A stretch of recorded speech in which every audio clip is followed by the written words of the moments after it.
بسم الله الرحمن الرحيم إن الحمد لله نحمده ونستعينه ونستغفره ونشهد أن لا إله إلا الله ونشهد أن محمدا عبده ورسوله اللهم صل وسلم وزد وبارك عليه وعلى آله وصحابه وأحبابه وأتباعه وعلى كل من اهتدى بهديه واستنى بسنته واقتفى أثره إلى يوم الدين أما بعد السلام عليكم ورحمة الله وبركاته. Adáwọ̀pẹ́ fún Allah subhanahu wa ta'ala àtọrọ ìkẹ́ Ọlọ́run àti ìgẹ̀rẹ̀ fánẹ́bà Muhammad sallallahu alayhi wa sallam. Kíra wa káàbọ̀ àsìkò ọjọ́ tó ṣe díẹ̀. Náà èyí tí a fẹ́ sọ lé nìyí òun náà ni pé mo pàdé fídíò kan tí mo wá rí pé tí ń sọ̀rọ̀ ń bẹ̀ Dr. Olagunju ni ń sọ̀rọ̀ ń bẹ̀. Ó ń sọ̀rọ̀ yẹn ọ̀rọ̀ náà pọ̀.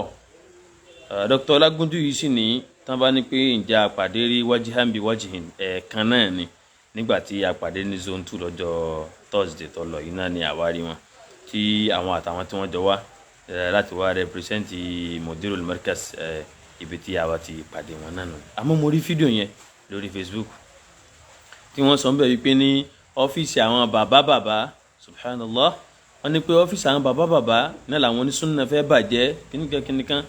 ẹ dákun kí náà ń pè lọ́fíìsì àwọn bàbá gan-an eléyìí gan nìkan tá a fẹ́ jọ gbé yẹ̀wò. A wá fojú wò láti inú ìtàn látàná wá a tún wá fojú tó níyì náà wò. Ní ìtàn látàná kódà ẹni tó náà bá jẹ́ adib abẹ́ni tó bá jẹ́ tọ́líbùl ilmi tó bá jẹ́ akẹ́kọ̀ọ́ ìmọ̀ lárúbáwá tíyẹn bá jẹ́ ní tó bá ka sánáwì àbọ̀bá ka tó bá ṣe dípúlọ́mà àbọ̀bá lọ sí yunifásitì tó bá ṣe adabul arabi yóò mọ àwọn nǹkan tó ń pè ní àwọn tatar. èyí ni pé nígbà tí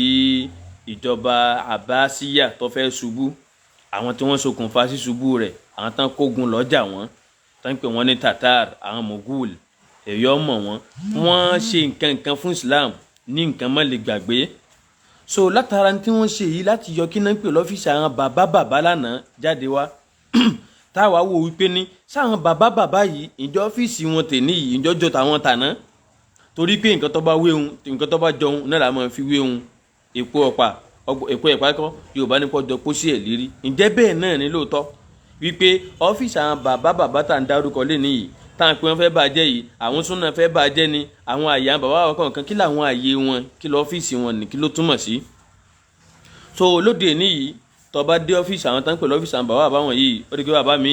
tẹ́ bá wọ ọ́fíìsì rẹ̀ kò nífẹ̀ẹ́ yàtọ̀ sí ilé wèrè torí kí ló fà nítorí nǹkan tí ẹ bá ń bẹ̀ bí àwọn nǹkan wo bí kẹ́ bá àwọn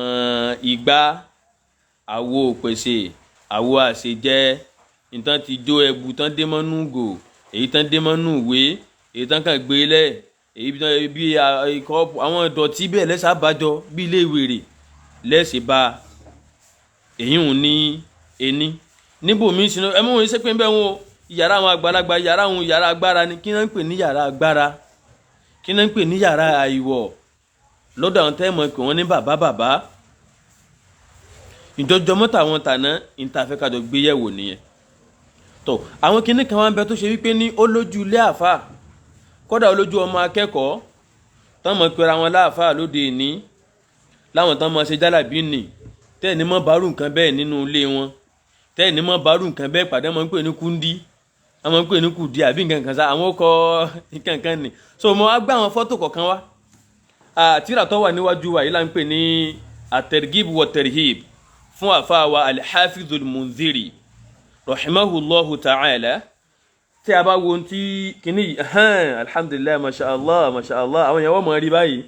ẹni tó wà bí tírà yìí báyìí péjì aláwọ̀kọ́ nù ní xọ́tù mi náà tún ní àkọọ́lẹ̀ mi náà tún rèé ẹ̀dákun sáà ń rí báyìí sáà ń wò ó di méjì báhùn èyí mi náà tún rèé sẹ́ni pé kò fẹ́ jọra wọn yàtọ̀ síra wọn díẹ̀díẹ̀ ẹ̀yà wà gbé lásìtò wọn náà wá ẹ̀rùn wo eléyìí náà wò ó rí i pé ní ọ̀dọ̀ ọmọ kéwú tó ọba ti bárù nǹkan báyìí ó lójú ọmọ kéwú náà tí ì sábà ní ó lójú àwọn àgbàlagbà àfáà tí ì sábà ní tán bá pé ọ́fíìsì àwọn bàbá nǹkan tán sábà máa bá ń bẹ̀rẹ̀ sóun wá lóríjínà bóun nírọ́ eléyìí tó wà ń bí ìtẹ́ nǹkan jáde ní péjì alákọ̀ọ́kọ́ ó wà ń bẹ̀ wípé ní alhamdulillah al-mubdi'ul mu'id bismillahir rahmanir rahim wa sallallahu ala sayyidina muhammad òun rèé téèyàn bá lè ka makhtutat ẹ̀yìn tó wá lè kà á àwọn eléyìí náà pè ní transcript téèyàn bá lè kà á eléyìí sàṣírí ó ní alhamdulillahi al-mubdi'ul mu'id ọpẹ́ ni fún ọlọ́run ọba wa ọba tí máa pinlẹ̀ nǹkan ọba tí tún máa dá a padà lẹ́yìn ìgbà tó bá kú tán èyí wà wé èèyàn àwẹ̀ ẹ̀dá níbí yìí níbi rìnrìn yìí èyà kàdí ẹ̀ ń bẹ̀ náà ọwọ́ ń bẹ̀ wípé ní mukhtalafun fismihi fakila zafan wakila dinar wakila zaid ẹni tó bá lè kà á bó ṣe wẹ́rẹ́ tó yìí náà là ń kà jáde nì òyìn báwọn so níbí yìí náà the same tó wọn ìbí ìjà aláwọ̀ kan lọ́wọ́ ń bẹ̀ náà padà so níbí yìí ẹ̀rí pé lè tẹ̀ kílẹ̀ dáadáa yìí ó lè rí ìka ó súnmọ́ àwọn kọ́tù yìí àwọn àkọọ́lẹ̀ yìí ọ̀pọ̀lọpọ̀ ẹlòmíì tó bá rí ní táwọn fi ń pera wọn láàfáà ọ́fíìsì táwọn ń protect wọn jọjọ eléyà bí ọ̀dọ́ tíra eléyìí ẹ dákun ká má bínú ẹ̀rí pé kò sókọ lẹ́yìn rẹ̀ àwọn tán máa ń pè àníṣẹ́ èò kí tírò dirú nǹkan báyìí ká sì lè rí ìka báyìí ká print ẹ̀ jáde ká wá thread ẹ̀ lẹ́yìn ká wá fi kọ́fà sí báyìí iṣẹ́ tiwa táwa ń ṣe ni àtọ̀síwà ń kọ́ mọ́ ń kéwú iṣẹ́ tí àwa ń ṣe nù ní. so nínú tíra yìí bákan náà eléyìí la ń pè ní musnadul imami ahmed musnadu al-imami ahmed ibn hanbal rahimahullahu ta'ala àmọ́ tàkíkù tó wà ń bẹ̀ ń tàkíkù àfàwà sheikh shuaib al-arnaut àti àwọn kọ̀ọ̀kan náà àwọn tí wọ́n jọ jẹ́ àṣìṣe papọ̀ ẹ̀dá kan sáwọ́ péjì yìí náà báyìí ẹ̀dá kan sáà ń rí ká ní pé lé àfáà míì ni sanni wọ́n kọ síbẹ̀ ká nílé àfáà míì ni àkáyékùlẹ̀ àníwárù ni wọ́n kọ síbẹ̀ ká nílé àfáà míì ni shamsul biladi ni wọ́n kọ síbẹ̀ àwọn àṣírí ibú là ń sọ wọn o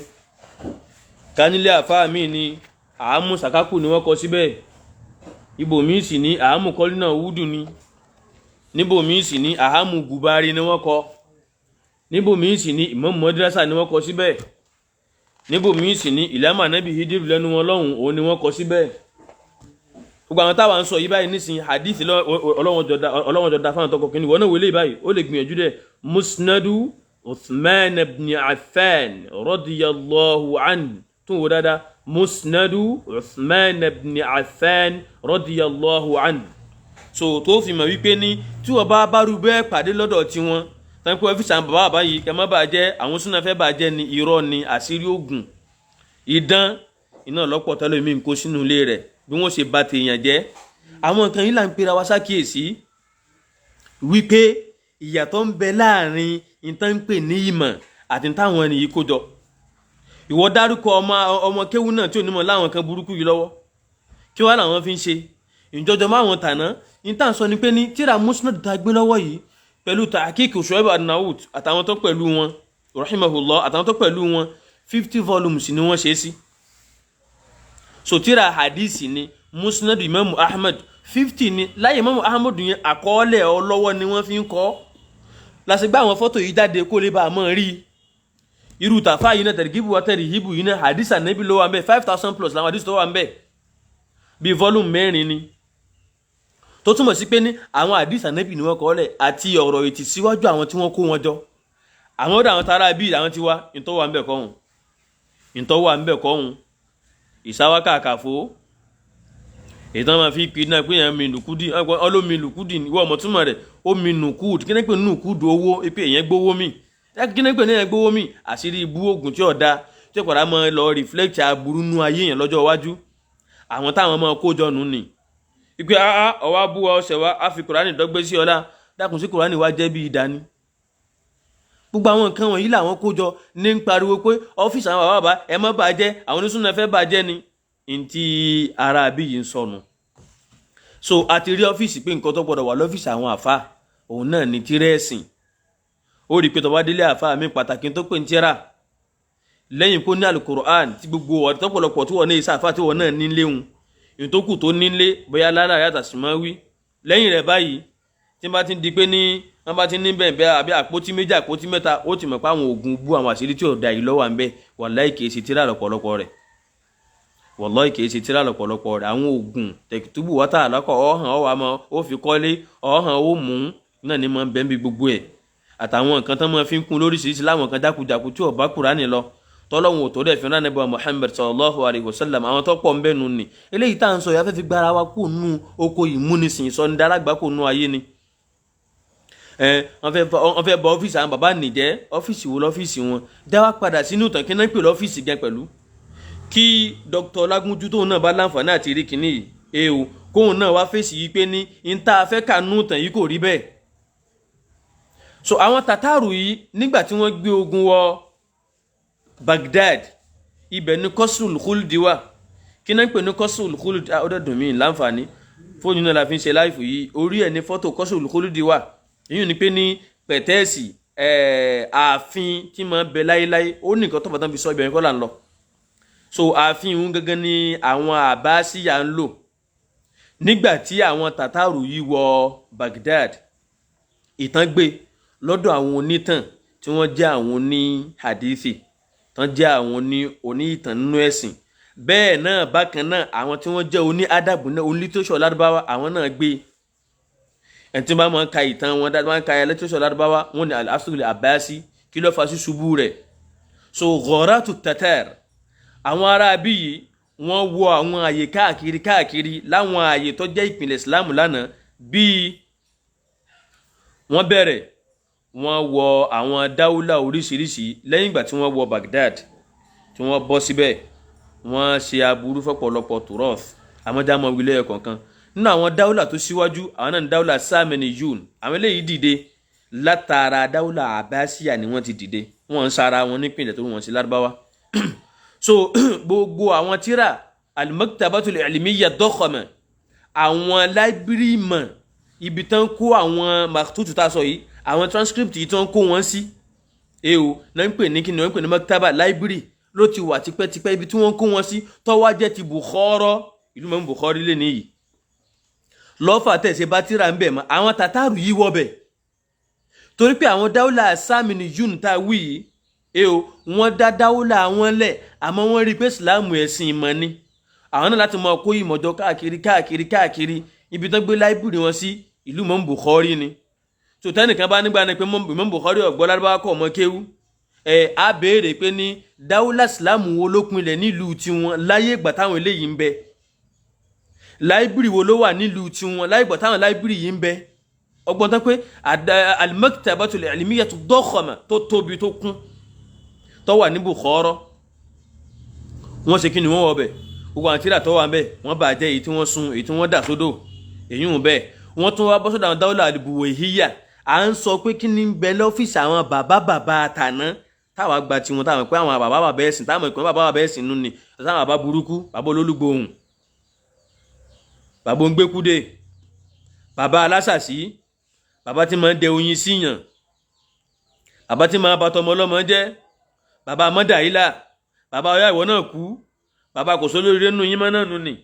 bàbá jòkó lálùbáríkà wọn bàbá òtọ́ bá jòkó lórí ìtẹ́ yìí tẹ́lẹ̀ ọmọ ń dì í àwọn bàbá tẹ́yìn pariwo wọn yìí ẹ lọ béèrè pé kí náà fi ń pẹ̀lú míì ní bàbá tán bẹ̀rù ilé wọn jù torí pé wọ́n lóògùn bú lọ́wọ́ láti rí ibú lọ́wọ́ náà ni wọn láfa kan bọ̀ láti ibi lọ ṣe wáàsí ọmọ rẹ̀ wá fẹ́ dì mọ́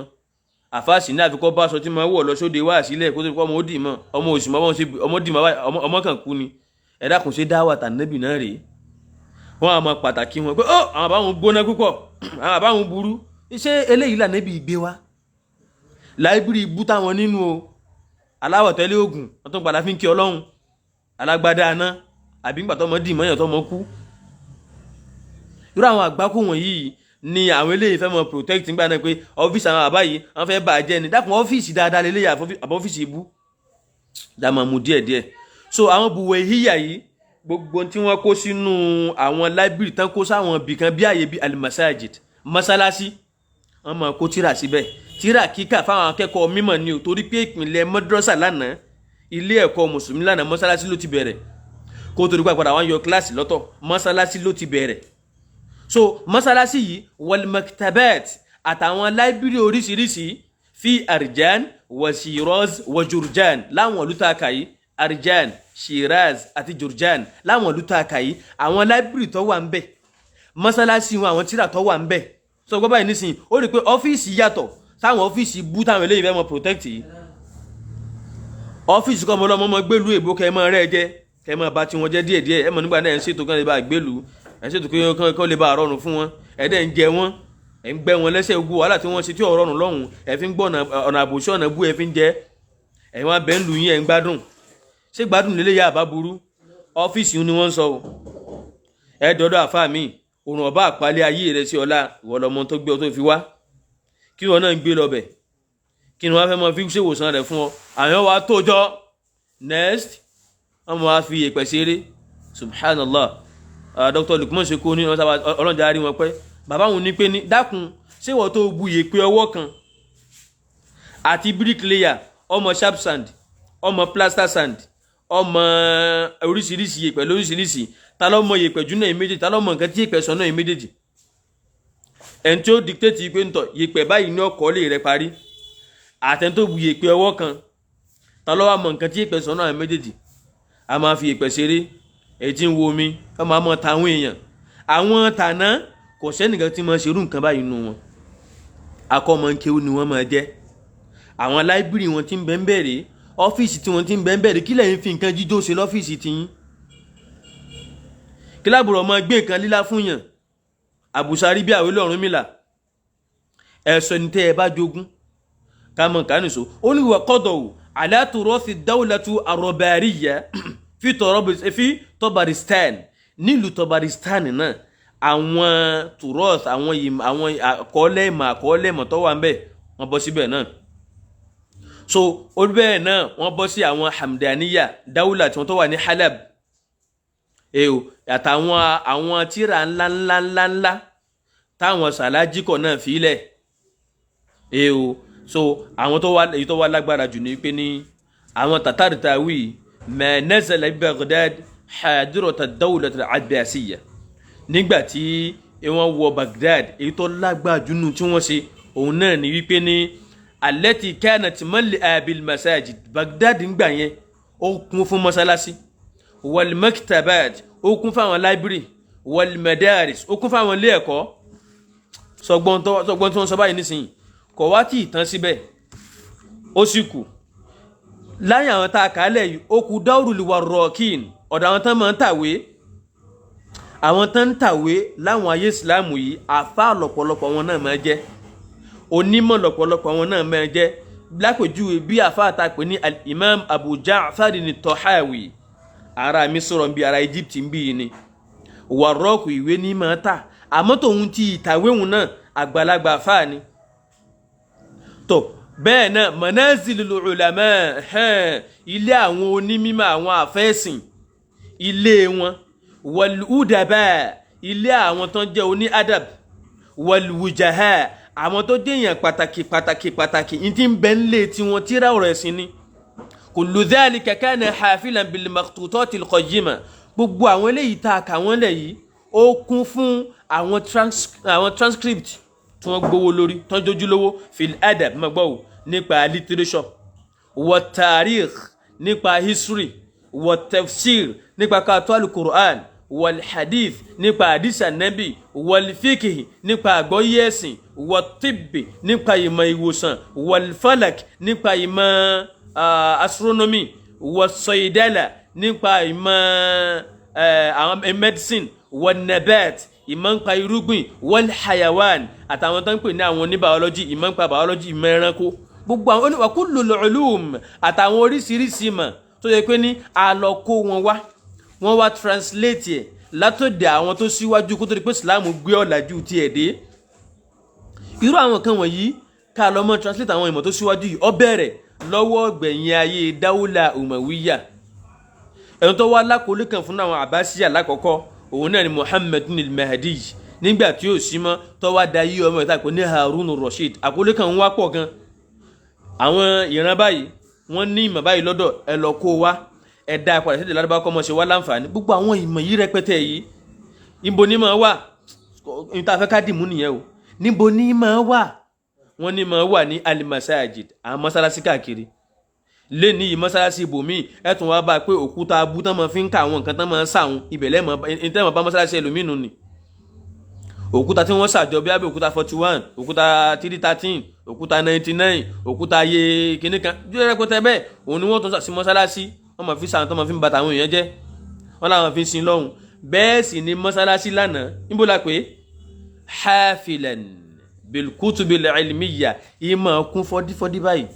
pẹ̀lú àwọn tíra mímọ̀ ni ẹni tó bá fẹ́ kírun tó bá jó ní mímọ̀ kó bọ́ síbẹ̀ kó ka tíra kó lágbọ́ yí ẹ̀sìn níbo ni máa wà al-madaris àwọn ilé ẹ̀kọ́ lóde níyì ńkọ́ ilé ẹ̀kọ́ mìgún ní láìbírì bó ní ó ti ní nígbà tó pé ní ìtàn kọ́ àwọn ọmọ ogun ní tẹ́ bá wọlé ẹ̀kọ́ mi kò sí láìbírì kankan bẹ́ẹ̀ àgbàlagbà tíra tó wà ń bẹ báyìí tipátipá lẹ́ẹ̀fì rí kò sí bẹ́ẹ̀ sì ni àwọn ilé ẹ̀kọ́ ní máa ní wa manazilil ulama ilé àwọn àfà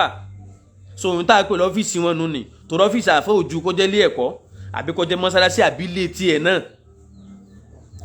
ọ̀pọ̀lọpọ̀ ń tẹ́kọ̀ọ́ àwọn bàbá báyìí ọ́fíìsì wọn béèrè pé wò la kọ́ ọmọ ń kéwù nù wọn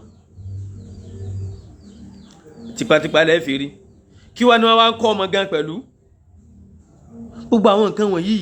lánàá manazilil ulama ilé àwọn onímímọ̀ kí ni máa ń bẹ́ẹ̀ tíra ìmọ̀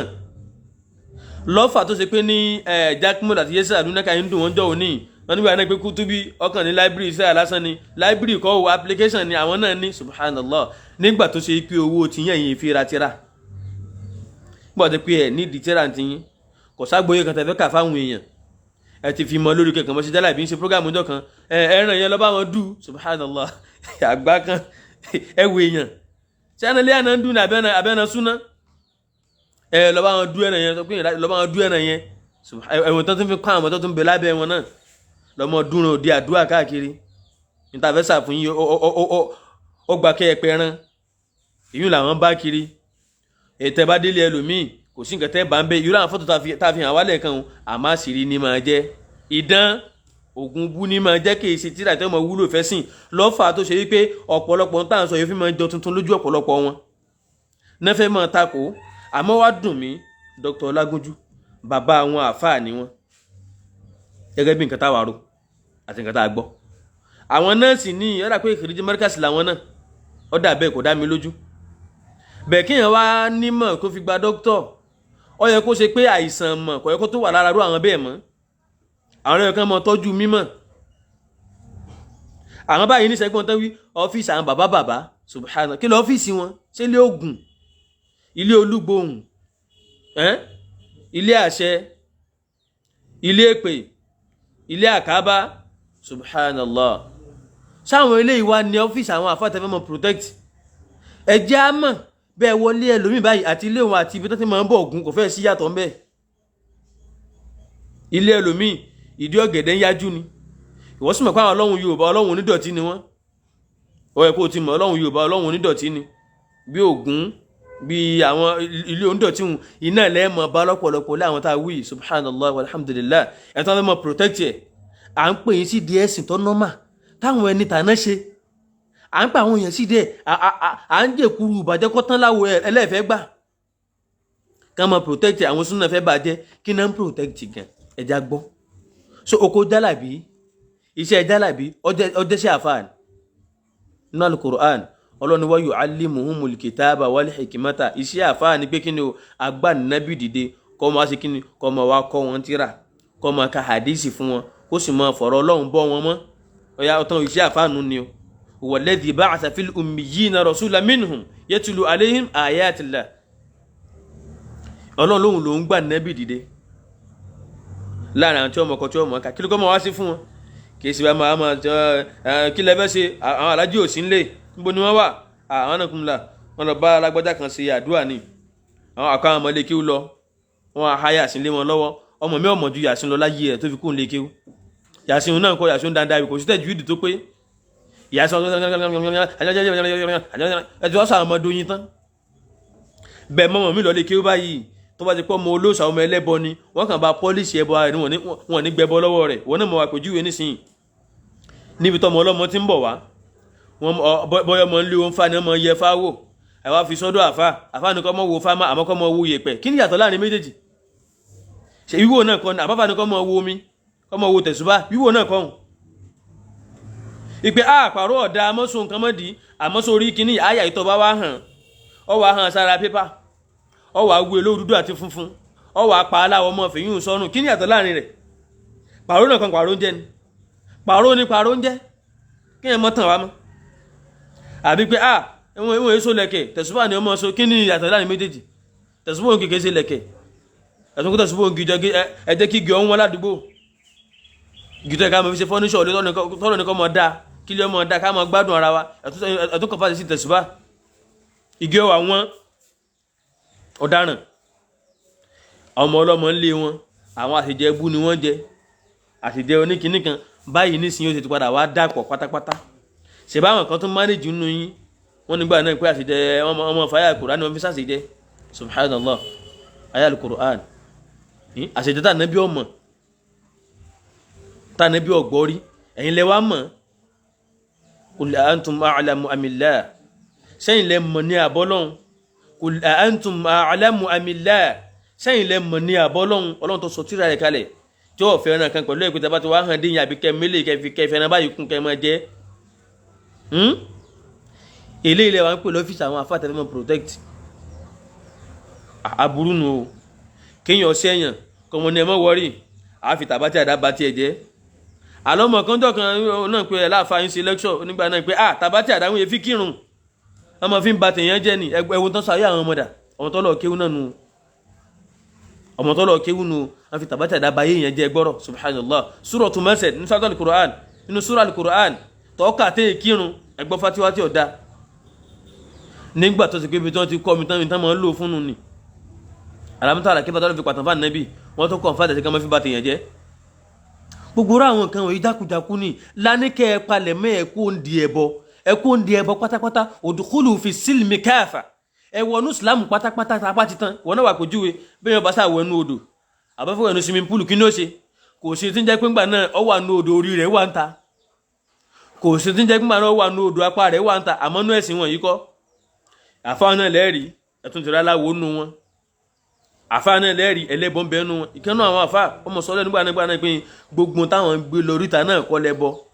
ìbẹ tó ṣe wípé ní àwọn ìyá àwọn sàbálẹ̀ ọlọ́run ṣe wá gbà ẹgbọ́rọ̀ ẹgbọ́ ẹ̀dàkọ̀ ẹgbọ́ àbí ẹbọ gbogbo táwọn gbé lóríta náà kọ́ lẹ́bọ subhanallah ẹlòmí ọ̀tẹ́ ẹ̀mọ̀ túnmọ̀ ẹbọ mọ́gẹ pẹ̀lú ó rò pé bí akẹ́kẹ́ gbé lọ sóríta ń pè lẹ́bọ ni ìpèsè wọn ń pè lẹ́bọ táwọn bá ti wá gbé e débẹ̀ torí pé ńgbà míì pé kọ́lọ́run tó gbà àwọn ìyá àwọn sàbálẹ̀ ìyá rẹ̀ òṣìwò ìyá abúwo níyà rẹ̀ ti ń sàbálẹ̀ kan lọ bá fà pé nǹkan sí àwọn káfọmọ nígbà náà àwọn ṣe pèsè fún yàn ìpèsè àfà ó ṣe wá jọra wọn ìtẹ́lómi ṣe fà títí dé kúnnù nì náà ń pè àgbàlagbà fà ó tún wọ́n ń yà àlífà fóun náà ẹ̀ wọ́n ń yà àlífà lórí ìbàjẹ́ lórí odò lórí ìbàjẹ́ lórí ẹbọ lórí dákúdákú wọn ilẹ̀ wọ́n ń yà àwọn àlífà lé lórí ó ti wá pọ̀ ó ti wá kárí olójú ibi tẹ́ẹ̀dẹ̀ bẹ̀rẹ̀ lómi báyìí wà láàlágbà ó sì mọ́ sá fún kẹlùmí ìyọba yìí aláǹgbà àdúgbò sì sálọ wírìrì wọn ò ní dúró tó náà mọ̀ pásà lélu àwọn nu ní ikú àwọn nu ẹwù nǹkan ẹ̀dá ọlọ́run tọ́lọ́run dá wọn kọ́ wá rí ọkọ́ mọ́ wá sá fún ọ tó ti mọ̀ pé ọlọ́pàá wọn subhanallah nínú àwọn ọlọ́run kọ́ sànú wa ṣé lè ilẹ̀ ń pè lọ́fíìsì àwọn àfáà ọ̀dà ẹ̀ wá sọ ọ́fíìsì àwọn àfáà tẹ̀ ń sọ tí ò bá wá rí bẹ́ẹ̀ ipe bàbá lágbájá o láìbírì inú ilé wọn à ń tíra báyìí lọ́wọ́ bẹ́ẹ̀ ẹ wá ká àwọn tíra àwọn káyé wá gbọ́ tẹ́ ẹ̀ bá ní mọ̀ ká sánísání tẹ́ ẹ̀ ní mọ̀ ká ṣèfí tẹ́ ẹ̀ ní mọ̀ ká ayùdáfíù tẹ́ ẹ̀ ní mọ̀ ká ogun àwọn dákúdákú àwọn subhanallah àwọn ọkọ̀ tí ọ̀dà àhámùsàkákù àhámùgùbárí àhámùkọ́línà wúdù subhanallah àhámùsẹ́dàkàsísù àwọn ọkọ̀ dákúdákú tó pẹ́ ẹ̀ náà lè máa jẹ ó kọ́ tẹ́ lè fàbùdù sí kẹ́ ẹ máa jẹ́ lẹ́ ń lọ ọ̀pọ̀ ọlọ́run ìtọ́pọ̀ láìbírì ẹlòmínú ni ṣé láìbírì lélẹ́yìí sọ́fíìsì lèyí kẹ́ wọ ọ́fíìsì àfà kẹ́ bá nǹkan jídó kẹ́ bá pẹ́ èyí tó tóbi èyí tó lè gbèrè ọmọdé èyí tó lè jágbàlagbà èyí tó fẹjú èyí tó kẹnu èyí tó fi ń bu nǹkan jẹ èyí tó fi ń lá nǹkan tẹ́ bá ń lé wọn nù ni sẹ́ni kẹ́ bá wọn tí oríṣiríṣi lọ́fà tó ṣe wípé tán takò sọ̀rọ̀ Bukhari òun kálukú wọn náà gbà bí àgbàgbọ́ ọtí nígbà tí wọn mọ tọ́wọ́ sọ̀rọ̀ Bukhari tó yẹ pé ní àṣírí ibú ni wọ́n mọ̀ àṣírí dákúdákú ni wọ́n mọ̀ ní tí wọ́n hásáyé nù ní ẹbí àfáà mi wò ọlọ́yẹ lèmi nù wọn kọ̀ hákọ́ ìdátù bàgàdàdì kọ̀ há jùsù àmọ́ ẹlòmí ọ̀há àmọ́ wá pọ̀fọ̀ tọ́bẹ̀ sí ní pọ̀fọ̀ báyìí ọmọ ọ̀run mìíràn lẹ́pẹ̀ ìwọ ni ká wá dì mú bẹ́ẹ̀ àbí hadha ja'ana Muhammadun sallallahu alaihi wasallam ṣe nabi muwari. So Dr. Olagunju abiyin atún wá challenge yín wípé ẹ dákọ bàbá tẹ́ni kan lọ́fíìsì un ẹ dákọ 8 okay ẹ dákọ 5 péré kẹ wá ká àwọn tíré ẹ̀sìn ẹ ka Al-Qur'an ẹ ka mú àtàmọ́lìkì kẹ wá lọ gbé jáde nínú yàrá wọn báyìí ẹ ka Sahih Bukhari ẹ ka Muslim Musannaf Ibn Abi Shayba ẹ lọ mọ kó wọn jáde fíkì mọ́ Málíkì ẹ gbé jáde Mudawwana tẹ bá tó bẹ̀ ẹ lọ gbé jáde wánú ilé wọn ẹ pé mọ́ mọ́tàbí Málíkì ní ẹ lọ gbé jáde àṣàyírọ̀ ní àkídà àṣàyírọ̀ tàná tó jẹ́ pé tábù Musa ṣe kọ́ kalẹ̀ kó tó di pé àfa òní Jawahir Tawhid dìde ẹ lọ gbé wánú ilé ẹnìkan kan wọn tẹ bá lè gbé wá ilé àfa àtọ́ bá wà pé àṣàyírọ̀ lẹ́yìn onísúfì níyìn ẹ lọ gbé tíra àṣàyírọ̀ wánú ilé wọn láìbírì wọn ọ́fíìsì wọn tẹ̀ ń dakọ̀ ẹ lọ gbé tíra àṣàyírọ̀ wà mẹ́tẹ́ bá tó bẹ̀ ẹ lọ gbé wá mú àtàmọ́lìkì ẹ lọ gbé wá ń bẹ̀ à ń challenge wọn o jazakumullahu khairan tán ní phd degree tán ní lọ́wọ́ òun o tán ní lọ́wọ́ kán lọ pé àwọn àfa táwọn protect ọ́fíìsì wọn ọ́fíìsì 5 nínú àwọn tàná tẹ̀ ń dárúkọ o tọ́wọ́ ṣe wípé ní ìpínlẹ̀ àkídà àṣàyọrọ̀ ọ wà nílé rẹ̀ ẹ lọ gbé wá ẹ wá fi hàn ayé pẹ̀lú àwọn irú handwriting tá a gbé jáde yìí iná là ń béèrè lọ́wọ́ yín àtẹ̀tọ́ mọ́ fi ń kọ́ ọ́ lẹ̀ ní ẹ lọ gbé jáde tí ọba ń jẹ́ pé àwọn oògùn bú àwọn àṣírí tá a dárúkọ yóò kọ́ àlejànú iná ni ó jẹ́ so ẹ mọ̀ táwọn èèyàn mọ́ ẹ mọ̀ parọ́ fún ayé ti kúrò láyé tẹ́ mọ̀ parọ́ fún wọn ayé ti lajú ju jákujàku lọ ìmẹ̀sìn pọ̀ tíra sí pọ̀ náà ti ta gbọ́dọ̀ mọ ṣàlàyé fáwọn èèyàn táwọn kọ́ wọn so ẹ kú òǹbí rédèrèdè tẹ́ ń pa àwọn èèyàn sí ni ọ́fíìsì wọn fẹ́ bàjẹ́ kí ni dáadáa tó wà ń bẹ̀ tẹ́tẹ́ tó ní bàjẹ́ kí ni dáadáa tó wà lọ́fíìsì wọn tó gbọ́dọ̀ bàjẹ́ oríire olówó àmì ẹ̀fẹ́ sìn tó gbọ́dọ̀ bàjẹ́ èwo nù àwọn àfáà tẹ́ ń dákọ̀ yìí tó lẹ́sìn lọ́fíìsì yìí tí mo ń gífù fatiwọ́ ẹ̀sìn èwo náà ń bi lọ́rọ̀ ẹ̀sìn nù wọn gan tí mọ̀ ìwọ ò tí ì rírí káfà mọ́lẹ̀ dájọ́ kọ̀bílẹ̀ àti bàdí yanjú kó jẹ́ pé òun náà ni mọ́mọ́ àdúgbò ntọ́pọ̀nù ni àmọ́ ẹ wá mọ́ dákọ̀ ogun ẹ máa dákọ̀ àṣírí àwọn pọ̀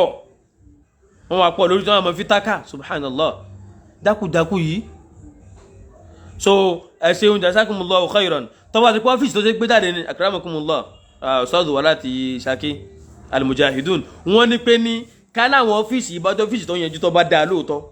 èyí tẹ́ ẹ kú ń bẹ̀ tẹ́ gba yunifásitì lọ ẹ lọ́ọ́ dòkó sáwọn ọ́fíìsì nì tíra tó wà ń bẹ̀ kẹ́ ẹ mọ kàá fáyé ká mọ gbọ́ kẹ́ ẹ mọ fi dájọ́ ẹ̀sìn tọ́wọ́ pé bẹ́ẹ̀ ló bá ṣe rí so ẹ mọ̀ parọ́ fáwọn èèyàn mọ́ ìntẹ́fẹ́ protect ń bàjẹ́ ayé ti mọ̀ ó ti kú òǹtà táwọn èèyàn dá mọ̀ ẹrù ọbẹ̀ nìkan kan mọ́ irọ́ lọ́pọ̀ ń bẹ̀ tẹ́ẹ̀fín parọ́ tẹ́ẹ̀fín dẹ́rù bá àwọn èèyàn kò sẹ́nìkan tẹ́rù ń bá nù ayé mọ́ ẹni tí ó mú tọ̀wọ̀ lẹ́rù mọ́ bá ẹyẹ tán àwọn èèyàn mọ́ irọ́ ti tán bẹ́ẹ̀ bá jẹ́ kí irọ́ tán á mọ̀ tó àṣírí yín ta náà ni kò sẹ́nìkan tí ó pohùn mẹ́nìkan lẹ́nu ìntẹ́ bá gbé lọ́wọ́ tó bá dá yín lójú ètò bá wà tẹ́ńdébù ẹ̀ wá tẹ́ńdà rẹ̀ sáyé káyé orí tó bá ṣe pé ní pẹ̀lú ibi tá a báyé dé yìí pẹ̀lú ibi tí mò ń sọ lọ́wọ́lọ́wọ́ yìí ẹbẹ́ láwọn tíra ń lé èyí tẹ́ ẹ jogún lọ́wọ́ wọn ni ẹ wá kà á síta nkí ẹ̀ mọ ká Yasin kọ́ mọ ká kọ́ nígbà tí wọ́n fẹ́ ka hútúbà kọ́ wá débi ọkọ̀ ká mọ ká dákúdákú àwọn ọkọ̀ tọ́lọ́wọ̀n ọ̀dẹ́ sáwọn yìí ò ní tíra so sókí ọ́fíìsì ẹni wọ́n protect wọn a challenge yín wípé ní tíra fíkù mọ́tàbí Málíkì tó tóbi ju láàlàrà tàṣímáwí lọ ẹ wá gbé jáde ẹ wá kí ẹ wá gbé Mudawwana jáde bàbá tó bá nínú àwọn bàbá tó lò lẹ́yìn bóyá bíi 30 years sẹ́yìn tí wọ́n ti kún 30 years sẹ́yìn táwọn ọmọ wọn padà ń jogún wọn tó ń jogún wọn ní nínú ilé wọn ẹ lọ gbé Mudawwana wá ń bẹ̀ èyí tó bá ní challenge nù ni èyí tó bá ní kán lọ gbé wá èyí tó wà lọ́fíìsì wọn tó bá ọ̀rọ̀ Ọlọ́run mu kán lọ gbé wá tó yẹ pé lóòótọ́ ni ká protect wọn àbí ká protect àwọn ọ́fíìsì wọn yìí èyí tó wà ń bẹ̀ tá a fẹ́ protect gẹ́gẹ́ ká yọ mọ̀ àmọ́ torí ìbàjẹ́ torí àti jẹ̀yìn lọ́nà tí ọ̀dà tẹ́fẹ́ protect wọn wà nígbà ṣùkọ́ Ọlọ́run ó ṣàánú wa kọ́dẹ̀ ìran ògbó wa lọ́wọ́ à ń retí èsì wọn lé lórí ẹ̀dákẹ́ bá wa pín káàkiri kó dé tìgbà wọn kó dọ́dọ̀ wọn ó ṣe pàtàkì púpọ̀ ẹ bá wa pín káàkiri kó dọ́dọ̀ wọn ká lè bá àdísì tí wọ́n fẹ́ fọ́ ẹ̀kan sì fọ́ kẹ́kọ́ mọ́jọ pẹ́ so ní ṣókí kọ́lọ́run ó ṣàánú wa hadha wa subhanaka allahumma wa bihamdik ashhadu an la ilaha illa ant astaghfiruka wa atubu ilayka assalamu alaikum wa rahmatullahi wa barakatuh.